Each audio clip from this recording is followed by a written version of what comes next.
El placer de viajar. Con Carmelo Jordá y Kelu Robles. Kelu Robles. Carmelo Jordá. Oye, qué bien lo pasamos en nuestro cumpleaños podcastero, ¿verdad? Sí. Bueno, cumpleaños o cumple lo que fuese. Cumple programa. Nuestro centenario. Nuestra fiesta con los oyentes que celebramos en B-Travel Experience en Madrid. Les agradecemos mogollón porque acabaron las entradas súper rápido, se portaron muy bien como público, aplaudieron muchísimo, así que si nos están escuchando hoy ya desde el estudio, les mandamos un saludo a todos y también, bueno, pues a todas las marcas que participaron, a esta casa por su ayuda técnica, en fin. Mil gracias, estamos súper agradecidos. Y emocionados. Y emocionados. Y dicho esto, buenas tardes, Carmelo. Pues sí, muy buenos días, tardes, noches o lo que sea cuando nos estéis escuchando, porque, como siempre digo, lo de los podcasts, pues, para escucharlo cuando te dé la gana. Eso es. Bienvenidos a este programa, nuevo episodio, el 101, que es un número muy bonito también, no tan especial como el 100 a lo mejor, pero sí muy bonito. Pues el 101 del episodio del placer de viajar, el mejor podcast de viajes desde que en mayo de 1793 se acabase el Puente Nuevo de Ronda, que es, para mi gusto personal, uno de los más bonitos de España. Sí, de los más impresionantes para mí también. Estaba pensando en lo de 101, que aún no le sale decir dálmatas, pero... A mí me viene siempre el disco de Depeche Mode. También podría ser 100 más un puente, porque hoy vamos a ir efectivamente de puente en puente y tiro porque me toca, y es que le vamos a dedicar este programa a esas obras por las que muchas veces pasamos sin fijarnos, pero que muchas veces son auténticas maravillas, como ese puente nuevo de Ronda que comentabas. A mí me gustan mucho los puentes, y aunque soy consciente, o creo, igual me equivoco, que este va a ser uno de nuestros episodios más originales, porque vamos a hacer un episodio sobre viajar para ver puentes, pues bueno, yo creo que vale la pena.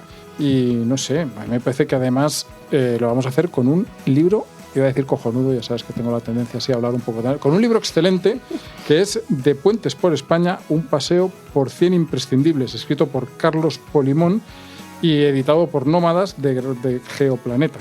Muy bien, pues ponemos un puente musical y empezamos. Como los de Taylor Swift.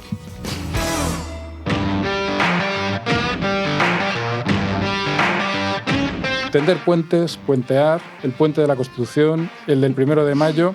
En fin, nuestra vida está llena de expresiones, de formas de hablar en las que utilizamos el término, recurrimos a los puentes como metáfora. Y además de eso, hay bastantes puentes de los otros, de los de verdad. De los de verdad, están muy presentes en nuestro imaginario, es verdad, como nexo de unión siempre, que es en el fondo lo que son, ¿no? Uniendo las dos orillas o los dos lados o lo que sea. Además, y lo que es más importante hoy sobre todo, a nivel arquitectónico, de ingeniería, los hay muy interesantes y muy bonitos e impresionantes. Y que muchas veces yo creo que merecen en sí mismos un viaje, es decir, no hace falta que vayas a, no sé, a ver, puedes ir a ver un puente, porque son, como digo, muy bonitos, hay cosas muy espectaculares, o al menos si no digas un viaje, que a lo mejor no sé, esto ya es para, iba a decir frikis, no sé si a nuestro invitado le gustará el término, pero bueno, sí, para muy cafeteros, pero sí a lo mejor pues desviarte un pelín de la ruta o ir un poquito más allá.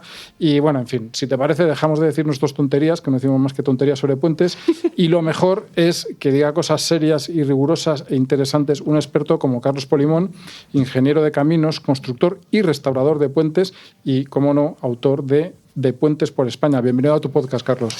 Pues muchas gracias, muy contento de estar aquí con vosotros y enhorabuena por esos 100 programas ya. Muchas gracias, Carlos. Oye, en tu libro dices que un puente es mucho más que una obra de ingeniería, es una expresión del genio humano que conecta paisajes, ciudades e incluso épocas. ¿Por qué era necesario hacer un libro como este que recopile los puentes más míticos de España? Pues porque yo creo que no hay hasta ahora ningún libro que intente acercar a todos los públicos este mundo, ¿no? Entonces yo siempre nos echo la culpa además a los ingenieros de caminos de no haber hecho nada por dar a conocer lo que hacemos, ¿no? Y yo creo que ya era momento de corregirlo, ¿no? Y de hacer una obra que cualquiera pueda, desde su casa, incluso sin viajar, abrirla, leerla y entrar un poco en este mundo, como decía. Bueno, yo te tengo que decir primero que nada, y para que también lo sepan nuestros oyentes, que a mí el libro me ha gustado mucho. Me gusta mucho la idea, porque a mí me gustan los puentes, no sé explicarlos, estas cosas raras que te gustan también. Y joder, es todo un manual para pues eso, cuando vas a algún sitio, poder echar un vistazo, saberlos. Cuentas muy bien la historia, las cosas de cada uno, y luego tiene detalles que están muy bien pensados, ¿no? Por ejemplo, al final de cada cada capítulo, o sea, hay como capítulos y luego dentro de cada capítulo puentes. Entonces, al final de cada explicación de un puente, cada puente suele tener 2 páginas con unas fotos que están bien, el texto muy bien, pero hay también, por ejemplo, pues un apartado de para saber más en el que conectas con otros puentes similares o en la misma zona o que tienen alguna relación. Y una cosa que es... me parece súper práctica, un código de estos QR que lo lees y te pone ahí en Google Maps la localización exacta. Es decir, cuando estás en la carretera, pues puedes darle ahí y vas, vamos, hasta el mismo pie del puente, lo cual me parece muy práctico. Aparte de toda esta coba que te estoy dando y de lo mucho que me ha gustado, cuéntanos más allá de gente rara como yo, a quién va dirigido el puente y sobre todo, a pesar de que utilizas algunos términos técnicos que son imprescindibles, pero ¿es un libro para cualquiera? ¿Hay que saber algo? No, es un libro que está pensado para cualquiera, por eso el primer capítulo pues trae todos los tipos más importantes de puentes con un dibujo explicativo de las 4 o 5 palabras que hay que conocer, digamos, porque luego me refiero el resto del libro a ellas. Pero bueno, he intentado ser didáctico, digamos, ¿no? O sea, que luego además cuando estés en cualquier puente, si quieres, puedas volver a ese tipo de puente al principio, ver el dibujo. Es decir, había un reto ahí, digamos, que me planteé yo, de decir, ¿cómo puedo hacer para que alguien coja un puente, lea la ficha y no lo cierre y se vaya, ¿no? Entonces dices, bueno, pues lo relaciono con otro puente, le llevo a un dibujo que lo pueda entender, le llevo a otras zonas a lo mejor en la misma ciudad. Es decir, un intento bastante pensado de enganchar al lector, ¿no? Y que fuera cualquier persona. Y una cosa hasta mi madre viendo puentes conmigo, me parece un dato bastante objetivo. Sí, eso ya. Y una cosa que quería decir y que se me ha olvidado en este primer, es que se nota que has estado en todos y cada uno de ellos y que cuentas detalles que revelan que has estado. Y eso para mí le da mucho valor porque muchas veces nos encontramos con recopilaciones de estos en los que pasa lo contrario, se nota que el autor no ha estado y entonces, pues, oye, pues no sé.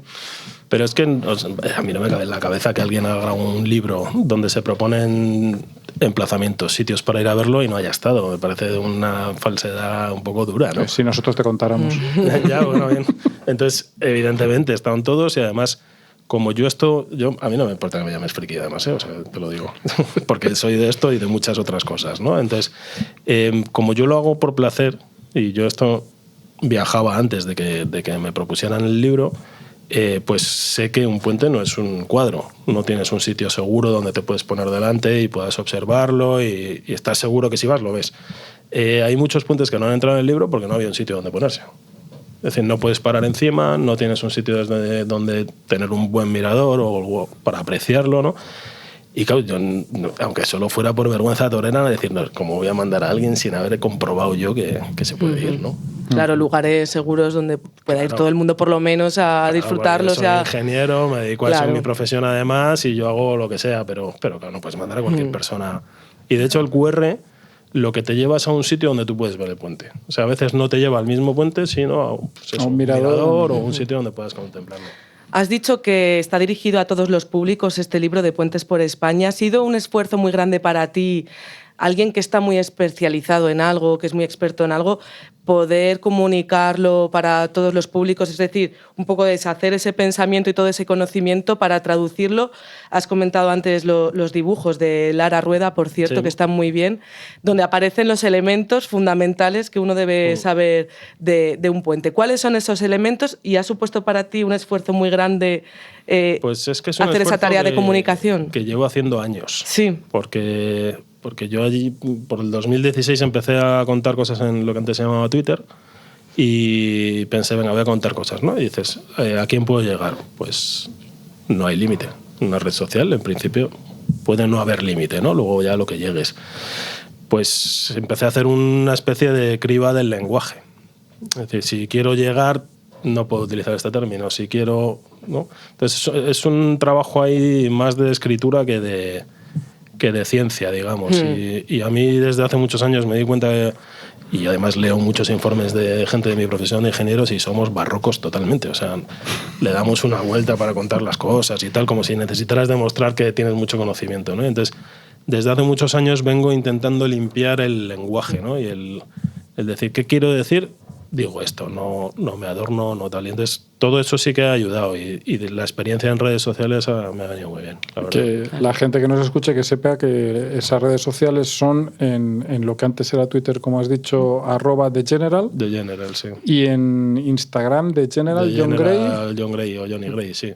O sea, que, sí, que no tiene nada que ver además con todo este mundo. Sí, bueno, un poco sí, porque había puentes. O sea, es la cara de Buster Keaton en El maquinista de la General y algún puente había en la película. Claro, eso fue, de repente me abro una cuenta de Twitter y yo nunca pensaba en contar nada, de nada, solo leer y tal, y puse algo que me gustaba.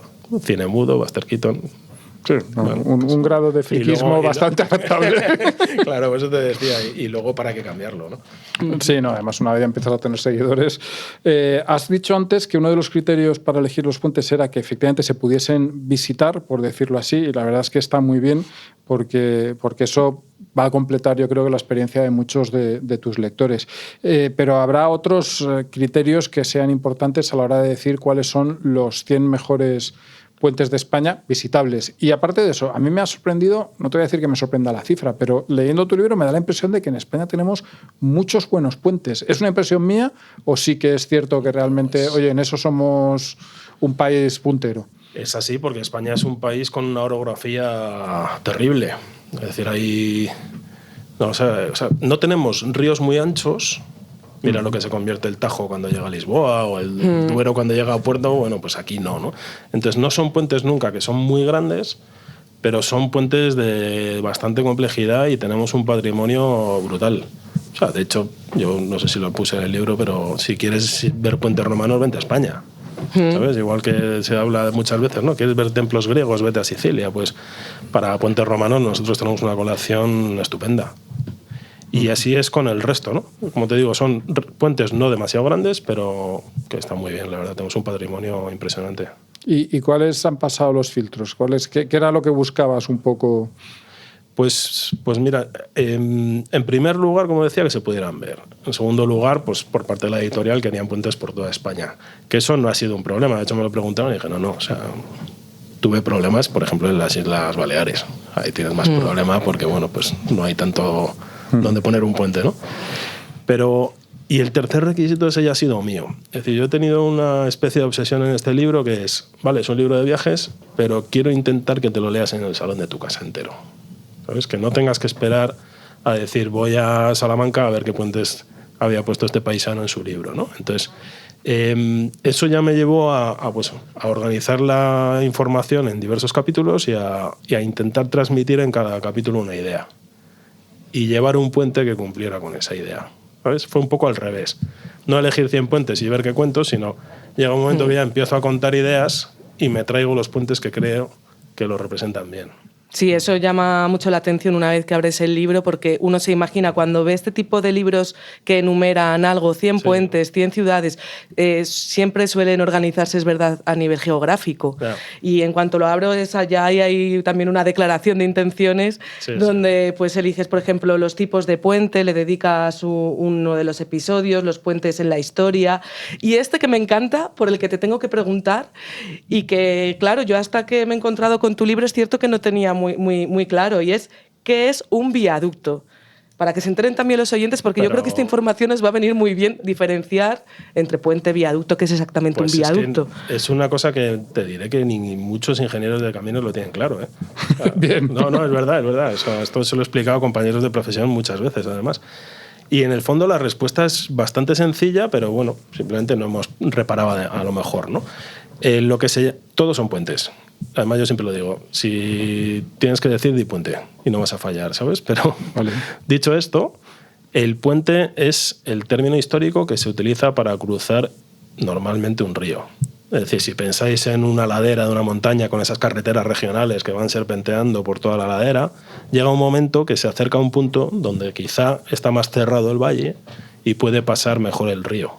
Es decir, la carretera baja a buscar al puente, porque el puente está en el río. Es decir, el puente está definido por el accidente geográfico que vaya a cruzar, ¿vale? ¿Qué pasa en el siglo XIX? Que llegan las locomotoras y los trenes. Y entonces ahí la locomotora, con todo su peso y todo lo que transporta, pues no puede ni subir y bajar pendientes muy fuertes, ni coger radios de curvatura muy cerrados, ¿no? Entonces eso ya te limita por dónde puede circular el tren. Y eso te lleva a dos consecuencias. La primera es que atraviesa montañas por donde pueda, y a la salida de la montaña tienes todo un valle y estás a una cierta altura. Entonces ahí tiendes un puente con unas pendientes que pueda aceptar la locomotora, y te sale un puente que a lo mejor está cruzando un valle y no hay río debajo. Claro. ¿Sabes? Entonces, yo en la introducción de ese capítulo hablo de los acueductos. Si pensamos en un acueducto, lo tenemos, ¿no? Lo que lo marca es lo que va por encima, que es el agua. Si le das una curva muy cerrada, se sale el agua. Si la pones una pendiente muy fuerte, o hacia arriba o hacia abajo, o no sube o se sale, ¿no? Pues con la locomotora pasaba igual. Con lo cual, lo que marca el viaducto es lo que pasa por encima. No lo que hay debajo, sino lo que pasa por encima. Y luego esto... Espero haber sido claro.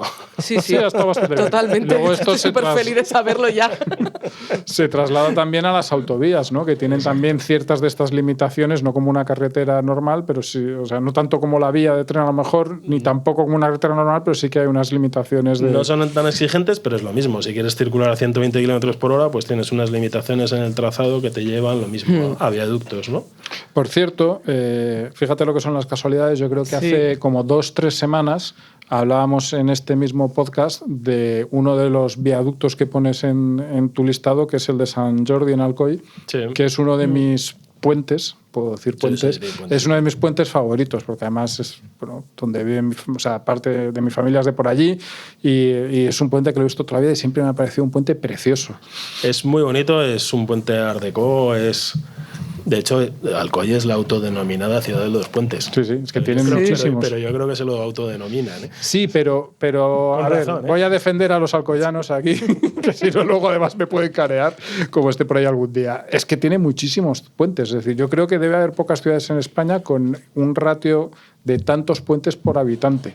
Y además alguno... este es muy bonito. Hay otro de estos, digamos, que la parte que tiene pilas... de piedra y la parte de arriba metálica, también muy bonito. Y uno que se construyó hace unos años, creo que atirantado, creo recordar, también así como muy espectacular. El Fernando Roig. Sí, está evidentemente, claro. Claro. Y de hecho Alcoy es una ciudad que tenía una desproporción hacia arriba en cantidad de ingenieros de caminos que salían de ahí. ¿Ah? Sí. Yo conozco uno, mira, ¿tú por dónde? Yo también conozco alguno y creo que viene de ahí, ¿no? De lo accidentada que es la ciudad, claro. ¿No? Está muy bien, por cierto. Yo he venido aquí a aprovechar que estás aquí con nosotros en el estudio y a aprender un montón. He venido a hablar de tu libro y a aprender porque me gusta lo de la división de los capítulos, y hay uno en el que dedicas a los puentes singulares. Sí. ¿Qué tiene que tener un puente para ser denominado singular, por tu parte? Pues tiene que tener algo que sea especial. Es decir, no tanto por la forma, o tiene que ser algo que digas, este puente, su razón de ser quizá es especial. Aquí tuvo que, por ejemplo, ese que tienes ahí, ¿no? El puente de Calagaldana. Pues es un puente que es, yo creo que el primero de Europa que se hace en acero inoxidable, ¿no? Entonces, ¿por qué se hace en acero inoxidable? Porque es un entorno súper agresivo. Me imagino que conocéis Calagaldana, pues hacia la desembocadura, digamos, de esa pequeña ría, hay otro puente metálico que se cae. O sea, estuve el verano pasado y entonces dices, cuando ves uno, ves el otro y dices, ¿por qué lo hicieron en acero inoxidable? Pues por intentar no gastarse mucho dinero en mantenimiento. Entonces eso lo hace especial. De hecho, ese es muy especial por el material, ¿no? Pero también es especial para mí el de Guadalajara, por ejemplo, que tiene pues quizá el mejor resto de la época califal en España en puentes, ¿no? Porque no es una civilización que dejó grandes obras, también porque se encontró todo lo romano en bastante buen estado. Y tiene un arco califal en una de las pilas y dices, pues mola. ¿Sabes?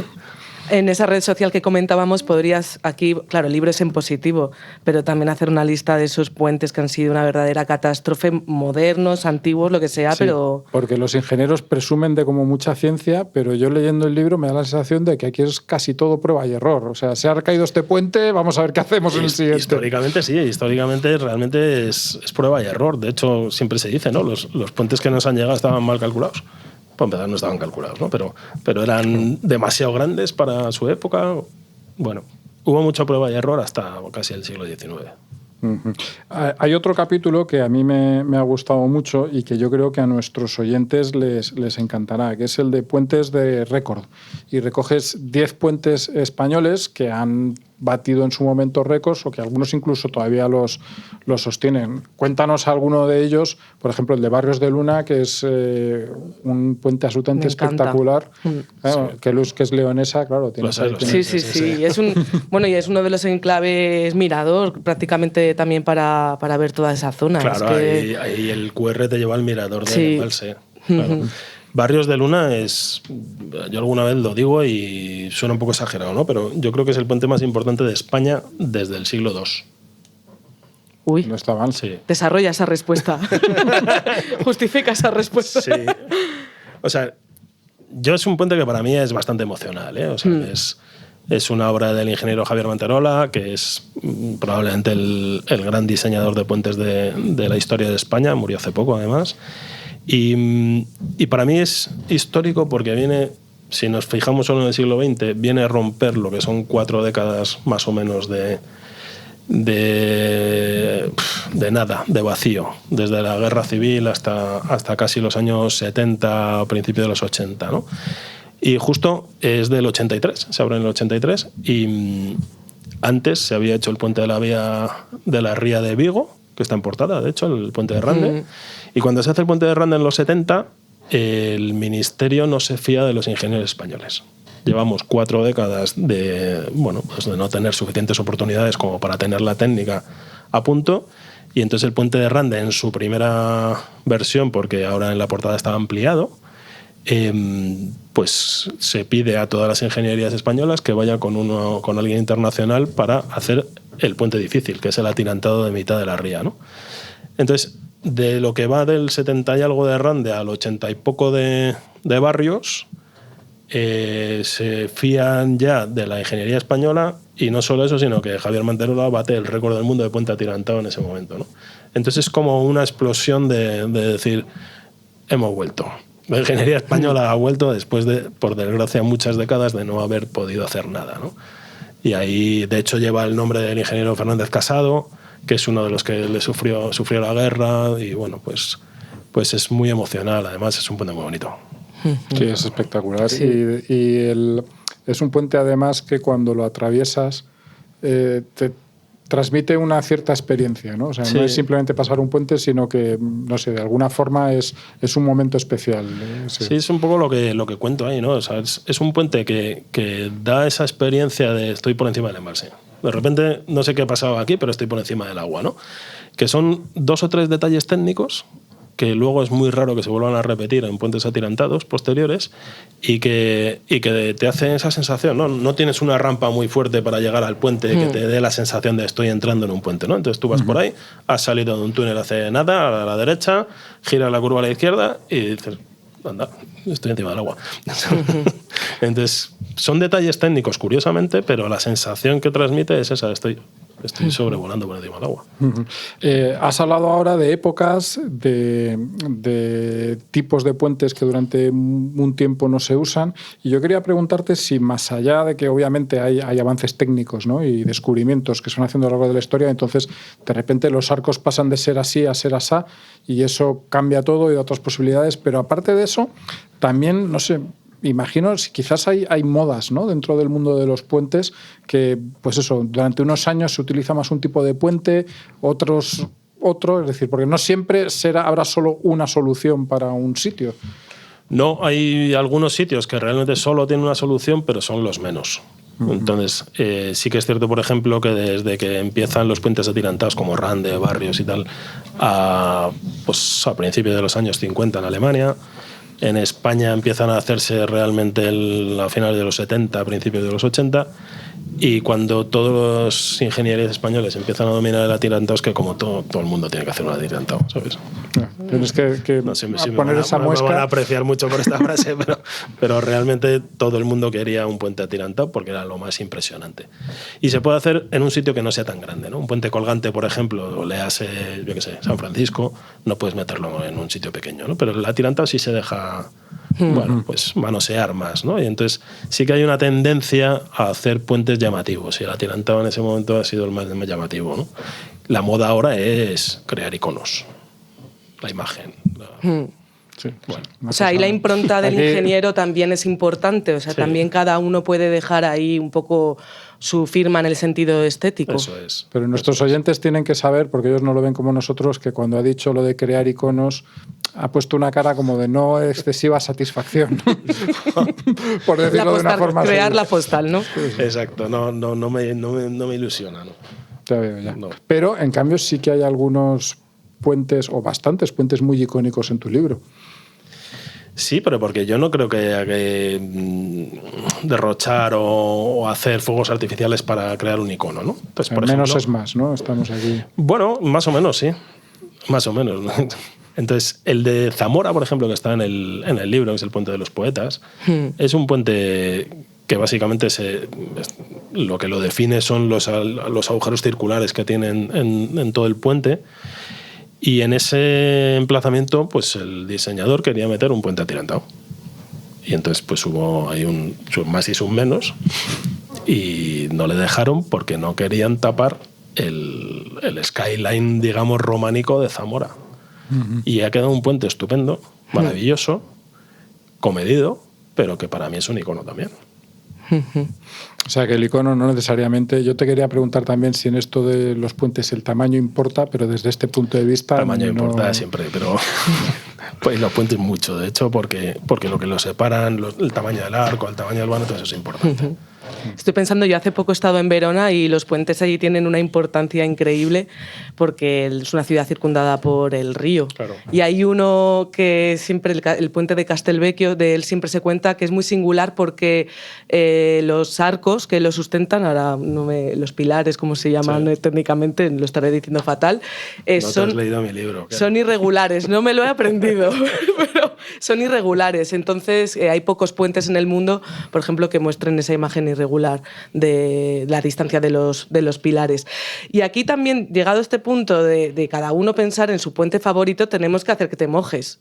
Porque, claro... Un poco se ha mojado ya. Un poco se ha mojado, pero a nivel emocional, por ejemplo, en esta selección, ¿cuáles son tus puentes favoritos? Barrios. Barrios, por toda la historia además que tiene detrás y por toda la estética que tiene. Y el Euskalduna de Bilbao me gusta mucho. Y he descubierto en los últimos viajes de este libro Frías, en Burgos. Por ejemplo. Qué bonito es ese punto. Claro. Entonces es Besalú. La zona al atardecer, que además lo cuento en el libro, de Besalú, el río tiene muy poco movimiento y se crea un espejo en el río y se te refleja tanto el puente como toda la ciudad, ¿no? Medieval. Hay muchos viajes que son maravillosos. O sea, y de hecho me llaman más la atención desde hace tiempo el viaje en sí y lo que te transmite ese puente, ¿no? Que el hecho técnico, que eso casi lo dejo para de lunes a viernes, que trabajo en eso.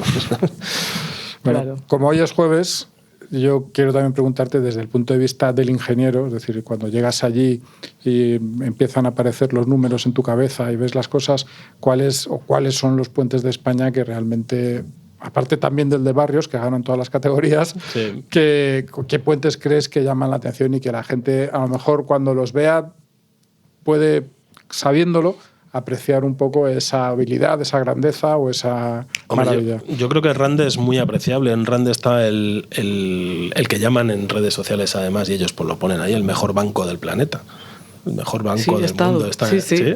A lo que pasa es que hay tantos bancos ahora, del banco más que hay que subir ahí por unas piedras. Está en un lugar bastante peligroso, pero es verdad que la vista es increíble. Tienes una vista del puente que está muy bien, en medio del estrecho de Rande, y tienes toda la ría de Vigo. Con las bateas. Exacto, hasta las Islas Cíes. Bueno, el himno del Celta grabó ahí el videoclip de Zetangana que muestra toda esa panorámica, porque desde luego que es uno de los puntos más bonitos de Vigo. Y yo, de hecho, recomiendo también los paseos por las ciudades. Es decir, Madrid tiene un paseo por Madrid-Río estupendo, que yo alguna vez convoco a quien se quiera venir y me voy con quien sea, y tiene un paseo estupendo. Bilbao tiene un paseo estupendo, Salamanca también, Valladolid también, o sea, hay muchísimas, Sevilla, por supuesto. Y fíjate, Madrid, con el río tan... no sé cómo llamarle, el río tan... El aprendiz, ¿no? Exacto, el aprendiz de río, iba a decir mediocre, pero me sabía mal la palabra. Y resulta que también hay varios buenos puentes en Madrid que salen en tu libro. Porque nosotros teníamos la suerte de ser la capital. Claro, sí, eso siempre te da un poco de ventaja. Claro, entonces tienes un puente románico como es el puente de Segovia que te lo hace Juan de Herrera. Tienes un puente barroco que realmente es el puente de Toledo, que es el mejor puente barroco que hay en el mundo. Sin duda, hay muy pocos además que realmente se puedan considerar barrocos, ¿no? Y bueno, pues toda la obra de Madrid Río pues ha creado una serie de pasos que unos más, unos menos, están muy bien. Hablas en el libro, digamos, respecto de Madrid Río, te pones los puentes estos cáscara, creo que los llamas, si no recuerdo mal, y hay otra pasarela como muy llamativa. La de Perrolt, sí, la de Arganzuela. ¿Y esa te gusta menos, por curiosidad personal? Esa me gusta menos porque me parece que el Manzanares no da para ese tamaño de pasarela. Es lo que hablamos del río, ¿sabes? Entonces, me da que necesitabas los iconos ahí había un poco de icono, río, ¿eh? Más río, más altura, no sé, un poquito más de perspectiva. Es muy fotogénico, desde dentro. Pues eso sí. Pues eso, sí. O sea, yo ahí he de decir que pecado. Si pudieras construir te perdono. el puente ideal, ¿en qué lugar, emplazamiento ideal estaría? ¿Cómo sería? ¿Qué elementos tendría? ¿Qué material? Si tuvieras todo el presupuesto, todo el lugar ideal, ¿cómo sería? Yo no sé, o sea, el que construya el del estrecho se sale. Y ese... ¿Crees que habrá un puente ahí? Empiezo a dudar que no sea más un túnel sumergible o algo así. Porque la verdad es que es un sitio bastante penalizante, ¿no? Entre las corrientes, el viento, o sea... Pero es un sitio que lleva 100 y pico años estudiándose puentes y más puentes y no sé si has oído hablar... Así que al estrecho, que además tengo casa a los Caños de Meca y desde ahí con los prismáticos. Lo controlas. Lo controlo. Había un proyecto hace, yo creo que eran los años 30, que era poner no un puente ni un túnel, sino una presa.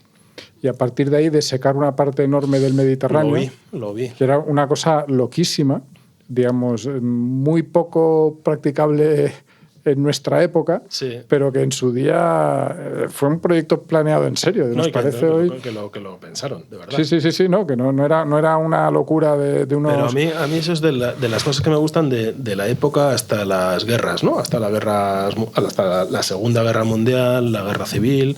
O sea, había unas ideas loquísimas. O sea, la gente había como una especie de caldo de cultivo de que se podía hacer cualquier cosa, ¿no? Y de repente ves proyectos de esa época y dices, madre mía de mi vida, ¿no? Menos mal que no hicimos esto.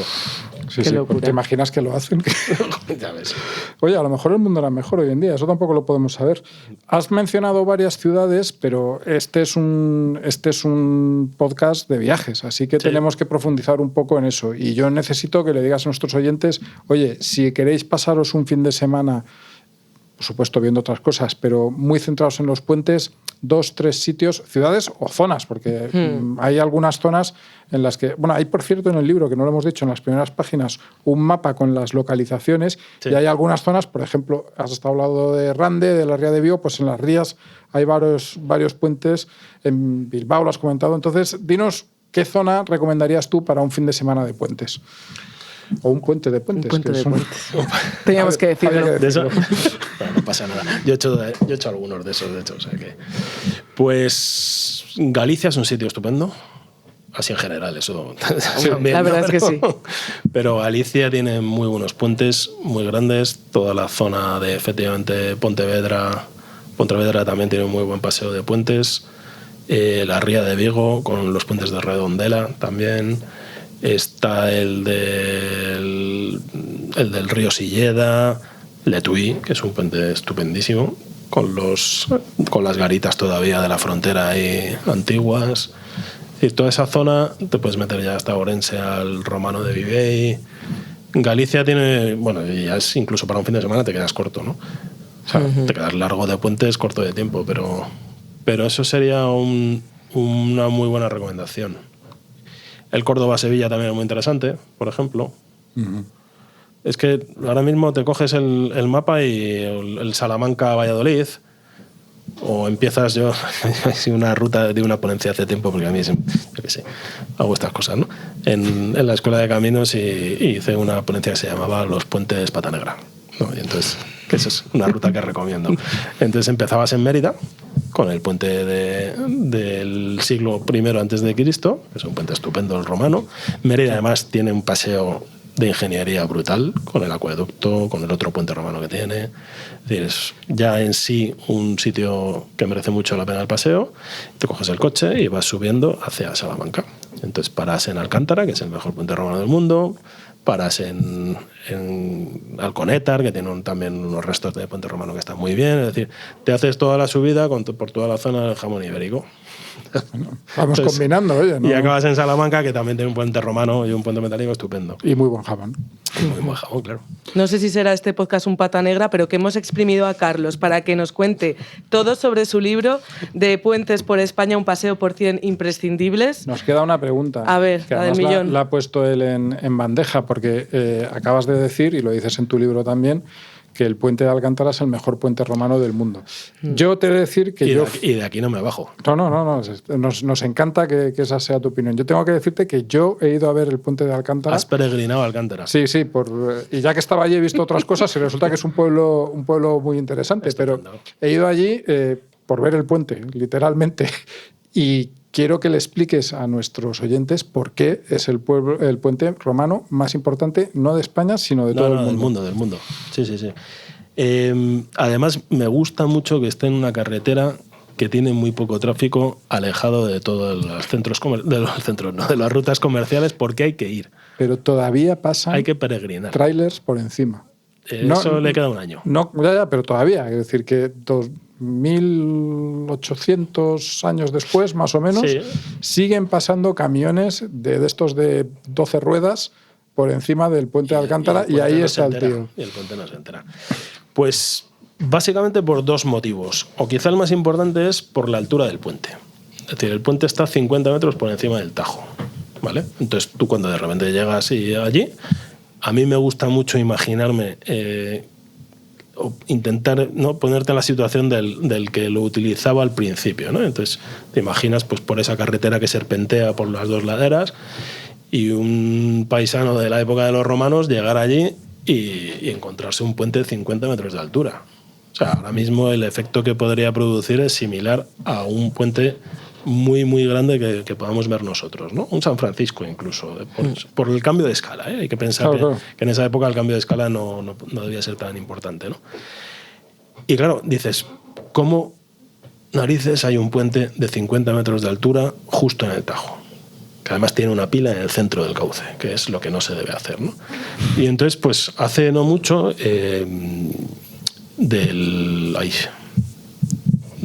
bueno, me acordaré.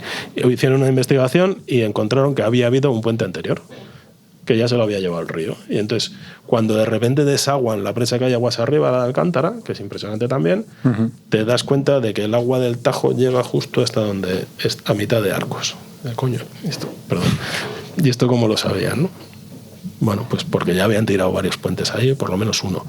Entonces, esas 50 metros de altura con una pila única, luego hay otras a cada lado, ¿no? Pero tan altas, eso no se vuelve a hacer realmente hasta casi el siglo XIX con los viaductos del ferrocarril que habíamos hablado. Entonces, es un puente que se está adelantando muchos siglos a lo que se hace después. Y solo por eso ya es algo que, o sea, es que no hay otro así. Y luego, aparte de eso, yo apuntaría, como te dije, fui peregrinación, me bajé ahí por el caminucho hasta el pie de la pila, estuve haciendo fotos completamente enloquecido. Te voy a dar título de friki de puentes también. Es que igual todo esto está pasando por algo. Y aparte de lo que dices, digamos, desde el punto de vista, es lo bonito que es. Es que es algo que estéticamente simplemente ya te acerca y dices, joder, qué puente tan bonito, qué formas, qué maravilla, qué equilibrio, qué no sé. Y además es una pena porque para que el puente se mantenga, todos los sillares, que, bueno, pues sabéis que en las obras romanas los sillares estaban un poco en relieve en las juntas, ¿no? Pues todas esas juntas las tapamos después. Y las tapamos porque si no se llenan de maleza, de vegetación que te puede acabar rompiendo, ¿no? Pero hay que pensar que todo eso no estaba ahí cerrado, ¿no? Entonces... si pensáis en el acueducto de Segovia, es ese tipo de a hueso, ¿no? Piedra sobre piedra, a hueso. Y entonces la sensación que debía producir hace tiempo era todavía más impresionante y es un puente precioso. Es una pena no tener testimonios de la época de, claro, todos esos vecinos que pensarían al ver Esa maravilla construyéndose, esa animalada. Pensarían que el emperador era la repera, que es también una de las razones por las que quizás se hacían alguna de estas cosas. Yo solo pienso también muchas veces con las catedrales góticas. Sí. Tú cuando vas, por ejemplo, en España menos, porque el terreno muchas veces no da siempre. Recuerdo haber ido a Chartres, que es como la primera gran catedral gótica, y desde, yo qué sé, 40 kilómetros de llanura francesa ves las agujas de la catedral. Y yo pensaba, joder, claro, un labriego del siglo XIII que está aquí eslomándose en la tierra, ve aquello de lejos y tiene que pensar que el Dios y la Santa Madre Iglesia son la repera, con perdón de la simpleza de la expresión, pero claro, es que realmente eran demostraciones de poder impresionantes, que hoy en día, pues, no sé, es como cuando vemos, yo qué sé, pues un aeropuerto, una cosa así de estas grandes obras que dices, joder, qué cosa tan tremenda. Yo suelo decir que son los centros comerciales ahora nuestras catedrales. Efectivamente. Por desgracia. Bueno, también, Pues hay alguno que también pues está si bien. piensas en que además el puente romano estaba diseñado para que cupieran 2 carros a la vez dentro del puente, o sea, hay que imaginarse ahí un desfile de soldados moviéndose de un lado del imperio al otro muy rápido, ¿no? Y eso es lo que definía el puente, el ancho del puente romano, 2 carros juntos. Que luego todo eso se estrecha en la Edad Media y demás, ¿no? Pero dices... Es que los romanos, ¿qué hicieron por nosotros los romanos? Sí, ¿qué hicieron? Nuestro imperio romano. Carlos, ha sido un auténtico placer, una conversación entre frikis de puentes, yo creo que podemos decirlo, sí, cada uno a su nivel, yo modestamente. Yo he quedado fatal ahora, pienso, diciendo a mal los elementos, en fin, os observo y disfruto y ya está. Pero ha sido una gozada tenerte aquí y nada, sabes que esta es tu casa para cuando saques la próxima recopilación, no sé, puentes franceses o lo que quieras. Tú para adelante nos llamas. Yo creo que por ahora voy a descansar. Y mucha suerte con el libro porque la merece y porque yo creo que es un libro que a la gente, incluso sin ser friki del todo de puentes, le va a gustar. Y porque además reivindica nuestras cosas, que eso siempre está bien, que oye, que siempre somos un país que tiene tendencia a no valorarse. Sí. Y oye, pues ahí tenemos un patrimonio que, como bien nos has explicado, pues es fenomenal. Muchas gracias a vosotros.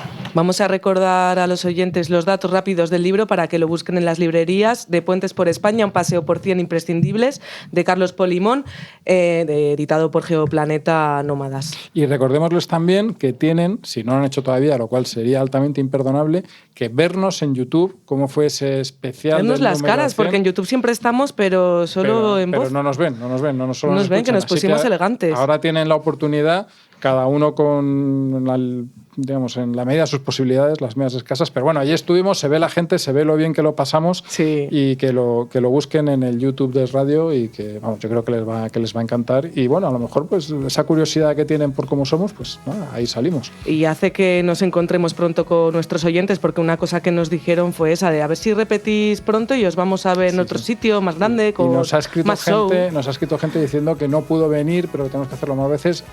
Lo intentaremos, es lo que podemos prometer. No podemos prometer hacerlo. Para ello es importante que nos sigan cada semana, que se suscriban en las aplicaciones de podcast, allá donde nos escuchéis, que en las webs de Radio Libertad Digital. A su cuñado que está muy bien este podcast. Venga, sí, echarnos una mano. Eso. Hasta la semana que viene. Nos vemos una semanita. El placer de viajar, con Carmelo Jordá y Kelu Robles. Escucha este y otros programas cuando y donde quieras a través de los podcasts de Libertad Digital y Es Radio.